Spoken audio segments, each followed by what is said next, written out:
claim that our bargaining rights, our employers, belong to them. But here we are outside their office, and they lock the doors from the very members who they're now claiming that they represent. Shame. So I want to hear your voices about that. What is that? How does that make you feel? Angry. Shame? Shame on Local 75. I want to hear that. Shame on Local 75. Shame on Local 75.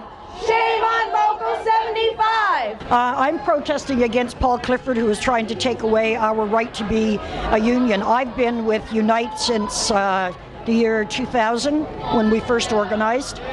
We have separated from Unite here, and they're not willing to recognize the fact that Workers United is a legitimate union, and they're telling our employers to stop paying our dues.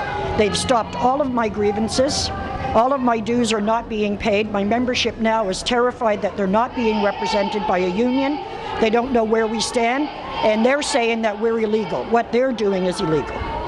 I'm angry. I'm very angry in that. I mean, we've put our faith in a negotiated separation. Paul Clifford signed on that, and now he is reneging and saying that we're illegal. And that I just can't believe what this man is doing. And this is supposed to be a person that represents workers, and he's basically stabbing his own members in the back.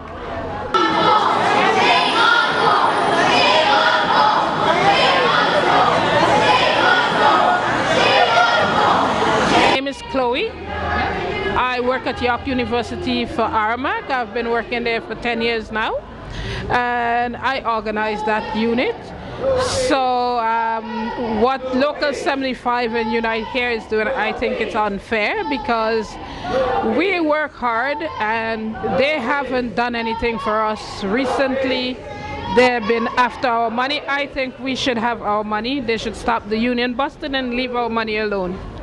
We voted to leave them. They didn't want us. They never asked for us back, and yet they want our money. Well, they're not having our money. They took enough of our money and did nothing for us. They're not having our money. We will be Workers United, and we will remain Workers United. I think, again, it's a damn disgrace that this union here locks the doors to people like you. So what we have going on is we have the leadership of this local who's filed a lawsuit against our union. He's filed a lawsuit against me personally and to the union, and they're saying that all of our money that we have contributed for years and years, we've had a union since 1902 here in this city. And garment workers in particular have put money aside for over 100 years in this city to contribute to our union, and now they're saying by launching a lawsuit that our money, your money, is their money and belongs to them. No way! No way! No and so way. we're not going to let that happen. No way! No way! The other thing they've done is they've written to every single one of our employers in Ontario and told them to hold back on your union dues. Yes. So they're not telling them not to deduct your union dues. They're telling them to take it out of your paycheck and hold it. And have the bosses keep our money after they take it from you. They came into this merger with nothing.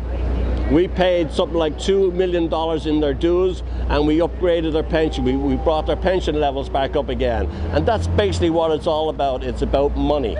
They want to get a big share of the money so they can. But what they're doing by doing all this is wrecking people's lives. The ordinary worker is being caught in the middle of all of this. Some of their companies are not recognizing the workers. They're not recognizing the dues paying workers. And this is the sad part of it, is that it's not John Wilhelm and the bosses and the heads of the unions that are in trouble. It's mostly all the workers. And that's the sad part of it. And that's what we're here to stop. We're here to tell them to back off. Take it to where it should be taken, to the courts. Let it go through the courts if that's what's necessary. Don't be wrecking the workers' lives. But as you can see, he hasn't shown up today, and that's typical.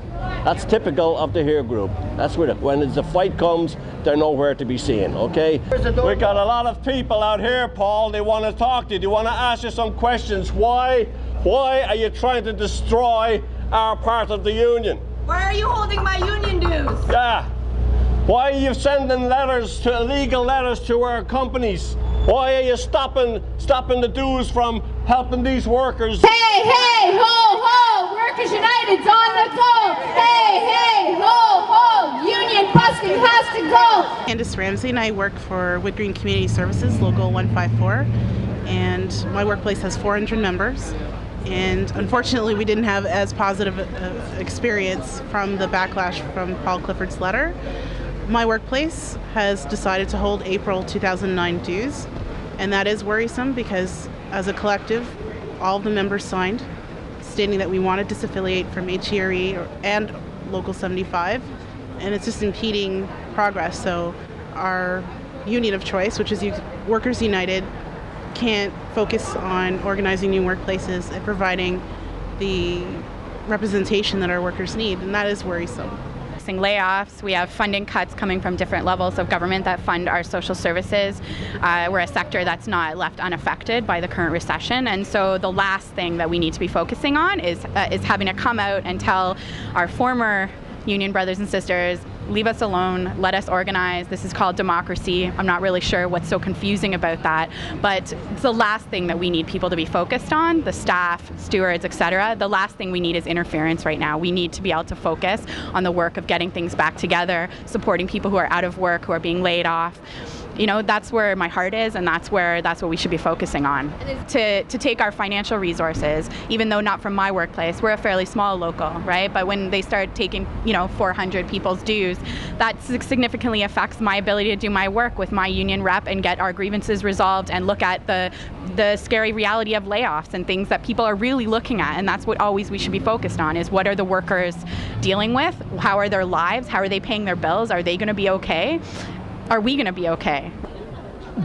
This will go on until there is an end, because we need our resources, our money, our all energy to organize the unorganized, rather than wasting this with infighting. Oh yes, every day we will be here. I will support them every day if they will be here every day. If we have to sleep on the step, we will. We'll continue to fight for our right to negotiate, to organize the unorganized, to pay our union dues to the union that we chose to deal with, to be members in good standing of Workers United Ontario Council.